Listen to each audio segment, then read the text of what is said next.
வணக்கம். திமுக அதிமுகவில் தாங்க எங்கள் சொந்தக்காரர் இருக்காங்க. நான் கண்டிப்பாக அவங்களுக்கு தாங்க ஓட்டு போடுவேன். நான் அவங்களுக்கு ஓட்டு போட்டால் தான் அவங்க எனக்கு ஏதாவது செய்வாங்க அப்படின்னு நினைக்கிறவங்களாம் தான் இந்த காணொலி கடைசி வரைக்கும் கண்டிப்பாக பாருங்கள். நான் ஒரு எடுத்துக்காட்டுக்கு சொல்கிறேன். நான் கல்யாணமாகி கோபிக்கு பக்கத்தில் ஒரு சின்ன கிராமத்துக்கு போகிறேன். அந்த கிராமத்தில் ஃபுல்லாக கரும்பு விவசாயம் தான் நடந்துகிட்ருக்கு. பெரும்பாலான வீடுகளில் கரும்பு ஆலைகள் இருந்தது. சர்க்கரை ஆட்டி விற்றுக்கிட்டு இருந்தாங்க. அப்புறம் பட்டுக்கூடு போடுவாங்க. பட்டுக்கூடு அதுக்கு பயங்கரமான வேலைங்க. ஒரு நாளைக்கு 18 மணி நேரம் அந்த விவசாயி வேலை செய்யணும். இன்றைக்கி விவசாயத்துக்கு ஆள் வரதே இல்லாதனால அங்கே விவசாயம் படிப்படியாக நின்றுச்சு அப்படின்னு தான் நான் சொல்லுவேன்.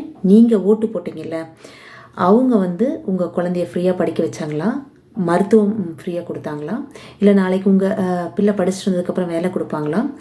இந்த இலவசமாக கல்வி கொடுக்கறதும் இலவசமாக மருத்துவம் கொடுக்கறதும் ஒரு அரசின் கடமை. இதே அவங்க செஞ்சாங்களா? இதை நாளைக்கு நீங்கள் அவங்கக்கிட்ட கேட்பீங்களா? உங்கள் பிரச்சனையெல்லாம் எடுத்து அவங்கக்கிட்ட சொன்னால் அவங்க ஒரு தீர்வு சொல்லுவாங்களா? நீங்கள் ஓட்டு போட்டவங்க எங்கே இருக்காங்க, நீங்கள் எங்கே இருக்கீங்கன்னு யோசனை பண்ணி பார்த்துருக்கீங்களா? நம்ம சொந்த நிலத்தில் ஒரு சொந்த வீடு கூட கட்ட முடியாத நிலைமைக்கு நம்ம தள்ளப்பட்டிருக்கோம். இதுதான் நீங்கள் ஓட்டு போட்டீங்க, அவங்கள ஜெயிக்க வச்சிங்க, நீங்கள் தோற்று போயிட்டீங்க. நீங்கள் ஜெயிக்கணும்னா ஒரே ஒரு ஓட்டை விவசாய சின்னத்தில் போடுங்க.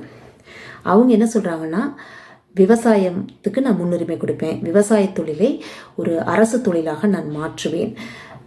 எப்படி டாஸ்மார்க்கில் வேலை செய்கிறது ஒரு அரசு பணின்னு சொல்கிறாங்களோ, அதே மாதிரியே நான் வந்தால் விவசாயத்தை ஒரு அரசு பணி ஆக்குவேன்னு சொல்கிறாங்க. இதெல்லாம் சாத்தியமாங்க அப்படின்னு நீங்கள் நினைக்கலாம். சாத்தியத்திலிருந்து எதுவும் பிறப்பதில்லை, தேவையிலிருந்தாங்க எல்லாமே பிறக்குது. இப்போ நாளைக்கு நம்ம தோட்டத்தில் கரும்பு போடுறேன்னு வச்சுக்கோங்க. கரும்பு போடுறதுக்கு ஒரு 10 ஆள் வேணும் அப்படின்னா அவங்க ஒரு குழு வச்சுருப்பாங்க. நீங்கள் அங்கே போய் ரெஜிஸ்டர் பண்ணிட்டீங்கன்னா 10 பேர் தான் அனுப்பிச்சி விடுவாங்க. ஒரு நிலம் சார்ந்த தொழிற்சாலை அமைப்பாங்க. இப்போ கரும்பு ஆலை, ஒரு பெரிய ஆலை அமைச்சாங்கன்னா படித்தவங்க படிக்காதவங்க எல்லாத்துக்கும் வேலை அப்படின்ட்டு ஒரு செயற்பாட்டு திட்டம் கொடுக்குறாங்க. நான் வந்தால் இதெல்லாம் பண்ணுவேன், இப்படி பண்ணுவேன் அப்படின்னு சொல்கிறாங்க. அதனால் ஒரே ஒரு தடவை உங்களுடைய ஓட்டை நாம் தமிழர் சின்னம் விவசாயத்துக்கு போடுங்க. நம்ம ஊரில் திருமதி சீதாலட்சுமி அக்கா நிற்கிறாங்க. அவங்களுக்கு ஒரே ஒரு ஓட்டை போடுங்க.